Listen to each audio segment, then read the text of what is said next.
Oui, Ernesto Burgio, je suis un chercheur, je travaille aussi ici à Bruxelles à l'ESRI, qui est European Cancer and Environment Research Institute, avec Dominique Belpom. Et depuis quelques années, on travaille sur l'épigénétique du cancer. Mais finalement, l'épigénétique, c'est une nouvelle façon d'envisager l'ADN et le génome. Oui, c'est ça. C'est-à-dire, on a compris que l'ADN, c'est seulement une partie d'un système beaucoup plus complexe qui s'appelle génome, épigénome, c'est-à-dire un complexe moléculaire. Donc, l'ADN, c'est que le dictionnaire. C'est seulement une partie de tout ça.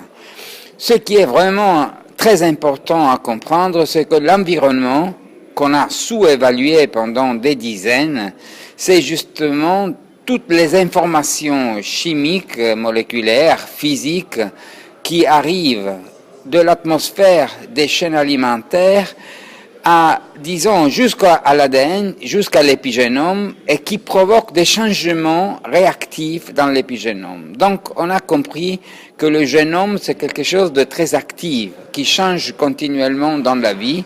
Et surtout, on a compris que dans la première partie de notre vie, c'est-à-dire chez le fœtus, chez l'embryon et chez le fœtus, l'épigénome, c'est très dynamique. C'est un système qui change pour s'adapter aux informations qui arrivent au fœtus par rapport à ce que la maman mange, boit, respire toute la journée.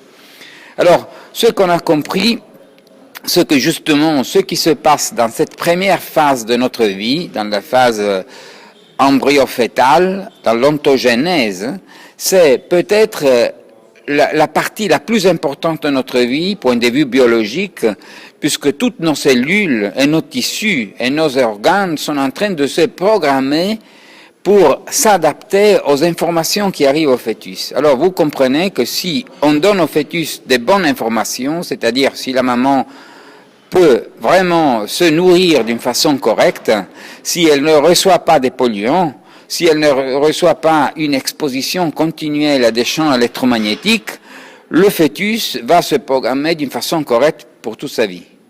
Tandis que si le fœtus reçoit des informations qui sont dangereuses, par exemple de champs électromagnétiques ou par exemple des polluants, par exemple des perturbateurs endocriniens dans la première phase de la vie, le fetal programming, c'est-à-dire justement la programmation du génome, peut être faussé, peut être en danger. Et le fœtus peut se programmer d'une façon pas correcte.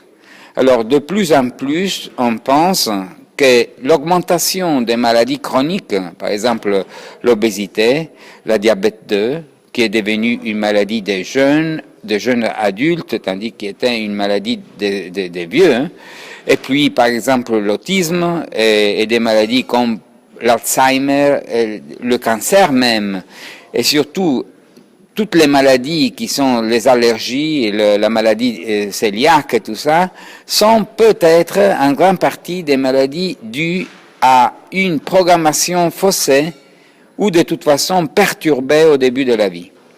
Alors c'est pour ça que maintenant, en étudiant l'épigénétique, on commence à comprendre que ça dépend de nous.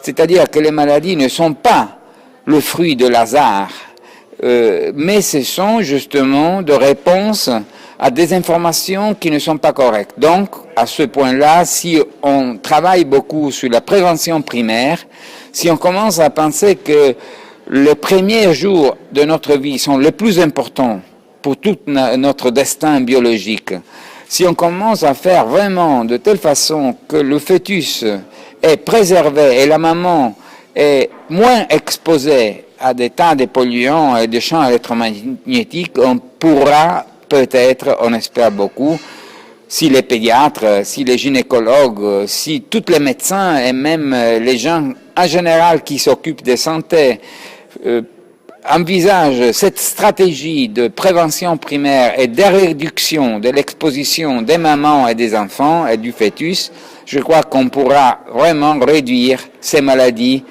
qui sont en augmentation partout dans le monde. Chez les bébés d'1 an ou 2, c'est tout récent, les cancers? Ah oui, ce qui est en train de se passer en plus, c'est qu'il y a des maladies qui, jusqu'à il y a quelques ans, c'était vraiment très rare. Par exemple, on a vu que le cancer chez les enfants est en train d'augmenter en Europe à peu près 1-2% chaque année, surtout dans la première année.